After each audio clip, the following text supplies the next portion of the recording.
Dia 19, capítulos 10, 11 e 12 do livro de Êxodo. Capítulo 10. A oitava praga, gafanhotos. O Senhor disse a Moisés: Vá ao faraó, pois tornei obstinado o coração dele e o de seus conselheiros, a fim de realizar estes meus prodígios entre eles, para que você possa contar a seus filhos e netos como zombei dos egípcios e como realizei meus milagres entre eles. Assim, vocês saberão que eu sou o Senhor.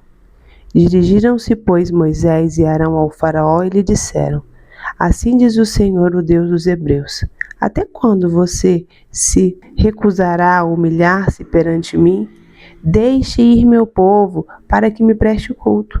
Se você não quiser deixá-lo ir, farei vir gafanhotos sobre o seu território amanhã.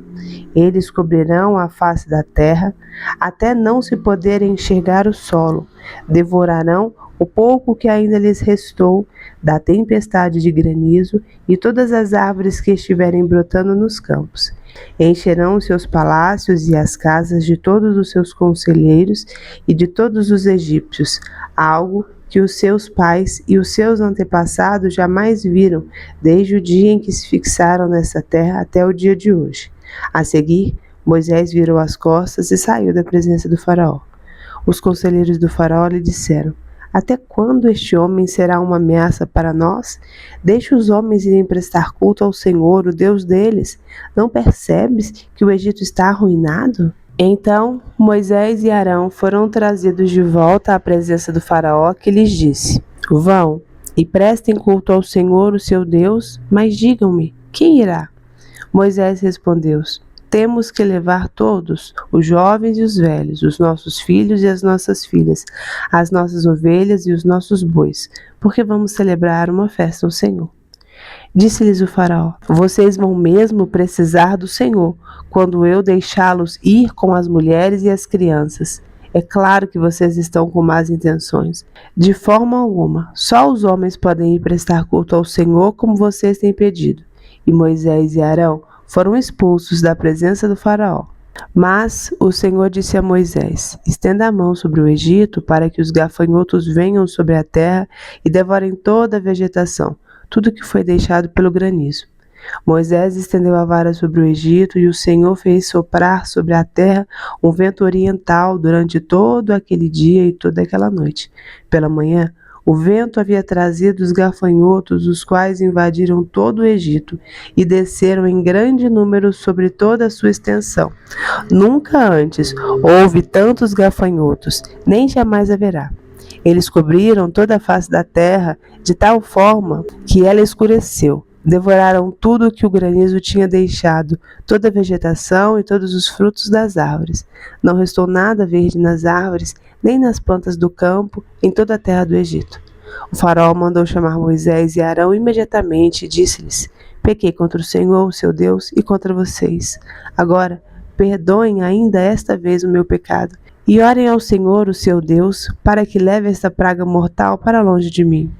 Moisés saiu da presença do faraó e orou ao Senhor. E o Senhor fez soprar com muito mais força o vento ocidental, e este envolveu os gafanhotos e os lançou no Mar Vermelho. Não restou um gafanhoto sequer em toda a extensão do Egito. Mas o Senhor endureceu o coração do faraó, e ele não deixou que os israelitas saíssem. A nona praga, trevas. O Senhor disse a Moisés: Estenda a mão para o céu, e trevas cobrirão o Egito, trevas tais que poderão ser apanhadas.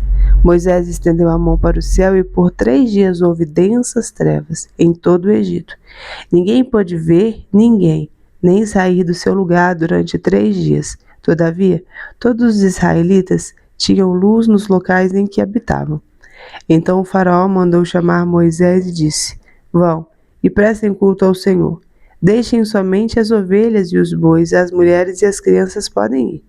Mas Moisés contestou: Tu mesmo nos darás os animais para os nossos sacrifícios e holocaustos, que ofereceremos ao Senhor. Além disso, os nossos rebanhos também irão conosco. Nenhum casco de animal será deixado. Temos que escolher alguns deles para prestar culto ao Senhor, o nosso Deus. E enquanto não chegarmos ao local, não saberemos quais animais sacrificaremos. Mas o Senhor endureceu o coração do faraó, e ele se recusou a deixá-los ir. Disse o faraó a Moisés: saia da minha presença, trate de não aparecer nunca mais diante de mim. No dia em que vir a minha face, você morrerá. Respondeu Moisés: será como disseste, nunca mais verei a tua face. Capítulo 11. O anúncio da 10ª praga. Disse então o Senhor a Moisés: enviarei ainda mais uma praga sobre o faraó e sobre o Egito. Somente depois desta ele os deixará sair daqui e até os expulsará totalmente. Diga ao povo, tanto aos homens como às mulheres, que peçam aos seus vizinhos objetos de prata e de ouro. O Senhor tornou os egípcios favoráveis ao povo, e o próprio Moisés era tido em alta estima no Egito pelos conselheiros do faraó e pelo povo. Disse, pois, Moisés ao faraó: assim diz o Senhor: por volta da meia-noite passarei por todo o Egito. Todos os primogênitos do Egito morrerão, desde o filho mais velho do faraó, herdeiro do trono, até o filho mais velho da escrava que trabalha no moinho, e também todas as primeiras crias do gado. Haverá grande pranto em todo o Egito, como nunca houve antes, nem jamais haverá. Entre os israelitas, porém, nem sequer um cão latirá contra homem ou animal. Então vocês saberão que o Senhor faz distinção entre o Egito e Israel. Todos esses seus conselheiros virão a mim e se ajoelharão diante de mim, suplicando: saiam você e todo o povo que o segue. Só então eu sairei. E com grande ira Moisés saiu da presença do faraó. O Senhor tinha dito a Moisés: o faraó não lhes dará ouvido, a fim de que os meus prodígios se multipliquem no Egito. Moisés e Arão realizaram todos esses prodígios diante do faraó. Mas o Senhor lhe endureceu o coração e ele não quis deixar os israelitas saírem do país. Capítulo 12. A Páscoa. O Senhor disse a Moisés e a Arão no Egito: este deverá ser o primeiro mês do ano para vocês. Digam a toda a comunidade de Israel que no 10º dia deste mês, todo homem deverá separar um cordeiro ou um cabrito para sua família, um para cada casa. Se uma família for pequena demais para um animal inteiro, deve dividi-lo com seu vizinho mais próximo, conforme o número de pessoas e conforme o que cada um puder comer. O animal escolhido será macho de 1 ano sem defeito e pode ser cordeiro ou cabrito.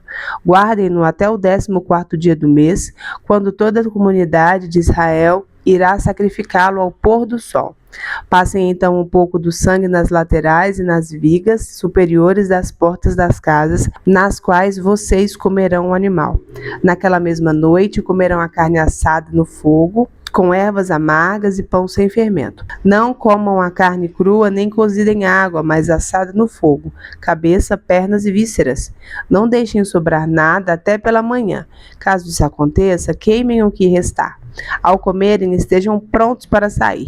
Cinto no lugar, sandália nos pés e cajado na mão. Comam apressadamente. Esta é a Páscoa do Senhor. Naquela mesma noite passarei pelo Egito e matarei todos os primogênitos, tanto dos homens como dos animais, e executarei juízo sobre todos os deuses do Egito. Eu sou o Senhor. O sangue será um sinal para indicar as casas em que vocês estiverem. Quando eu vir o sangue, passarei adiante.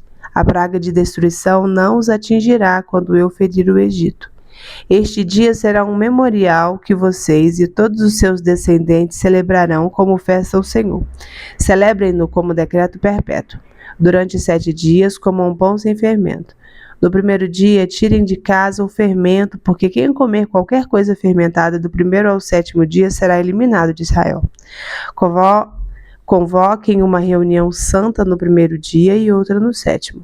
Não façam nenhum trabalho nesses dias, exceto o da preparação da comida para todos. É só o que poderão fazer. Celebrem a festa dos pães sem fermento, porque foi nesse mesmo dia que eu tirei os exércitos de vocês do Egito. Celebrem esse dia como decreto perpétuo por todas as suas gerações. No 1º mês, comam pão sem fermento, desde o entardecer do 14º dia até o entardecer do 21º. Durante os 7 dias, vocês não deverão ter fermento em casa. Quem comer qualquer coisa fermentada será eliminada da comunidade de Israel, seja estrangeiro, seja natural da terra. Não comam nada fermentado, onde quer que morarem, comam apenas pão sem fermento. A 10ª praga, a morte dos primogênitos. Então Moisés convocou todas as autoridades de Israel e lhes disse: escolham um cordeiro ou um cabrito para cada família. Sacrifiquem-no para celebrar a Páscoa. Molhem um feixe de isopo no sangue que estiver na bacia e passem o sangue na viga superior e nas laterais das portas. Nenhum de vocês poderá sair de casa até o amanhecer. Quando o Senhor passar pela terra para matar os egípcios, virá o sangue na viga superior e nas laterais da porta, e passará sobre aquela porta e não permitirá que o destruidor entre na casa de vocês para matá-los. Obedeçam a estas instruções como decreto perpétuo para vocês e para os seus descendentes. Quando entrarem na terra que o Senhor prometeu lhes dar, celebrem esta cerimônia. Quando seus filhos lhes perguntarem: o que significa esta cerimônia? Respondam-lhes: é o sacrifício da Páscoa ao Senhor, que passou sobre as casas dos israelitas no Egito e poupou nossas casas, quando matou os egípcios. Então o povo curvou-se em adoração. Depois os israelitas se retiraram e fizeram conforme o Senhor tinha ordenado a Moisés e a Arão. Então, à meia-noite, o Senhor matou todos os primogênitos do Egito, desde o filho mais velho do faraó, herdeiro do trono, até o filho mais velho do prisioneiro que estava no calabouço, e também todas as primeiras crias do gado. No meio da noite, o faraó, todos os seus conselheiros e todos os egípcios se levantaram, e houve grande pranto no Egito, pois não havia casa que não tivesse um morto. O Êxodo. Naquela mesma noite, o faraó mandou chamar Moisés e Arão e lhes disse: saiam imediatamente do meio do meu povo. Vocês e os israelitas vão prestar culto ao Senhor como vocês pediram. Levem os seus rebanhos como tinham dito e abençoem a mim também. Os egípcios pressionavam o povo para que se apressasse em sair do país, dizendo: todos nós morreremos. Então o povo tomou a massa de pão ainda sem fermento e a carregou nos ombros, nas amassadeiras embrulhadas em suas roupas. Os israelitas obedeceram à ordem de Moisés e pediram aos egípcios objetos de prata e de ouro, bem como roupas. O Senhor concedeu ao povo uma disposição favorável da parte dos egípcios, de modo que lhes davam o que pediam. Assim, eles despojaram os egípcios. Os israelitas foram de Ramsés até Sucote. Havia cerca de 600.000 homens a pé, além de mulheres e crianças. Grande multidão de estrangeiros de todo tipo seguiu com eles, além de grandes rebanhos, tanto de bois como de ovelhas e cabras. Com a massa que haviam trazido do Egito, fizeram pães sem fermento. A massa não tinha fermentado, pois eles foram expulsos do Egito e não tiveram tempo de preparar comida. Ora, o período em que os israelitas viveram no Egito foi de 430 anos. No dia em que se completaram os 430 anos, todos os exércitos do Senhor saíram do Egito. Assim como o Senhor passou em vigília aquela noite para tirar do Egito os israelitas, estes também devem passar em vigília essa mesma noite, para honrar o Senhor por todas as suas gerações. As leis sobre a participação na Páscoa. Disse o Senhor a Moisés e Arão: estas são as leis da Páscoa. Nenhum estrangeiro poderá comê-la, o escravo comprado poderá comer da Páscoa depois de circuncidado, mas o residente temporário e o trabalhador contratado dela não comerão. Vocês a comerão numa só casa. Não leve nenhum pedaço da carne para fora da casa, nem quebrem nenhum dos ossos. Toda a comunidade de Israel terá que celebrar a Páscoa. Qualquer estrangeiro residente entre vocês que quiser celebrar a Páscoa do Senhor, terá que circuncidar todos os do sexo masculino da sua família. Então poderá participar como natural da terra. Nenhum incircunciso poderá participar. A mesma lei se aplicará ao natural da terra e ao estrangeiro residente. Todos os israelitas fizeram como o Senhor tinha ordenado a Moisés e a Arão. No mesmo dia, o Senhor tirou os israelitas do Egito, organizados segundo as suas divisões.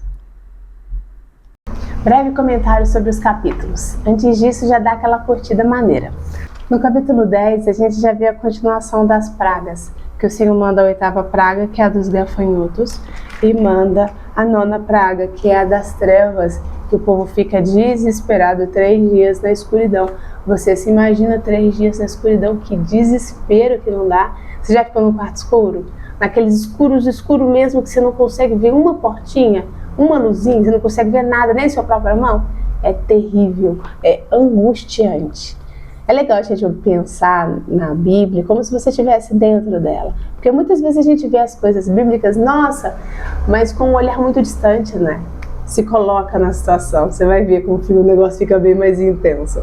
No capítulo 11, o Senhor anuncia a 10ª praga, mas dá uma orientação aos israelitas. Olha, no versículo 2, vocês peçam aos seus vizinhos objetos de prata e ouro.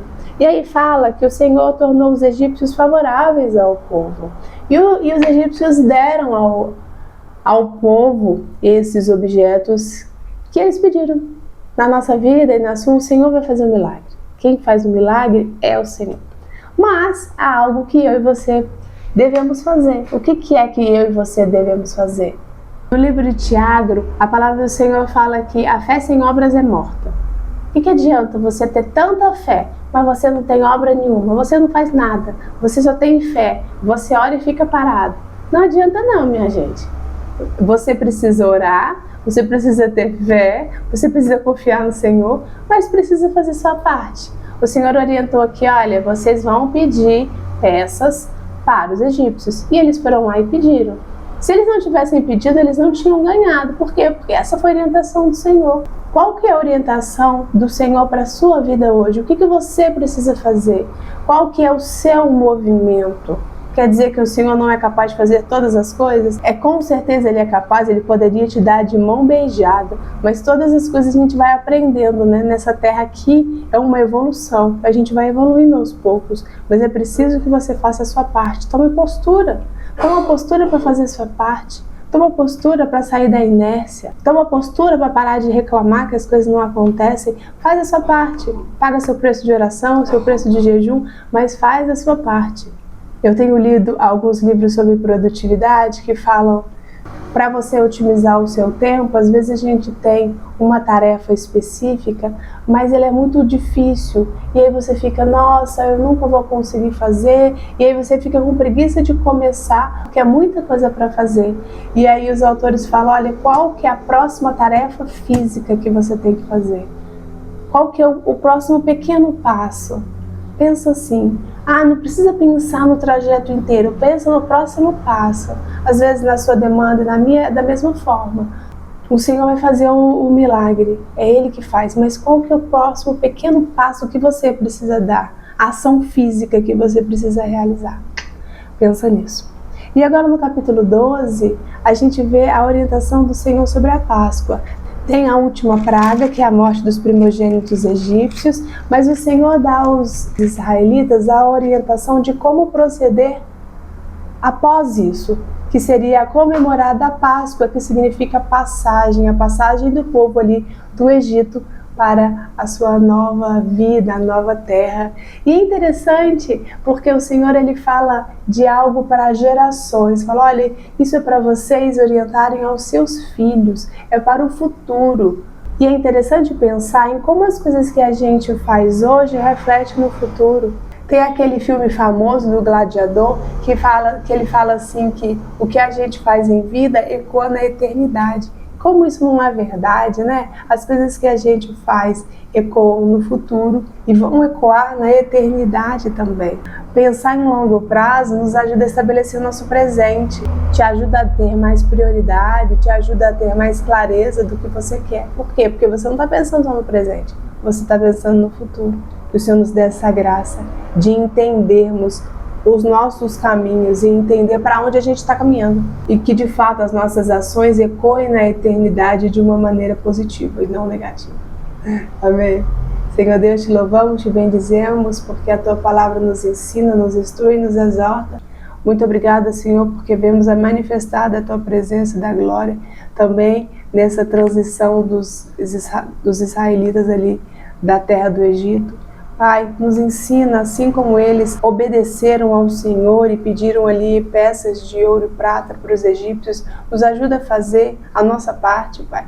Nos ajuda, porque muitas vezes ficamos na inércia contínua, sentados esperando que caia na nossa mão. Tem misericórdia de nós, nos ajuda a sermos ativos para a glória do Teu nome. Nos ajuda também a estabelecermos um bom presente, realizarmos bem a Tua obra, para que as nossas ações ecoem de forma positiva na eternidade. Abençoa cada pessoa que está assistindo esse vídeo, dê a ela da Tua graça, da Tua paz e da Tua unção, em nome de Jesus. Amém. A gente se vê amanhã. Tchau!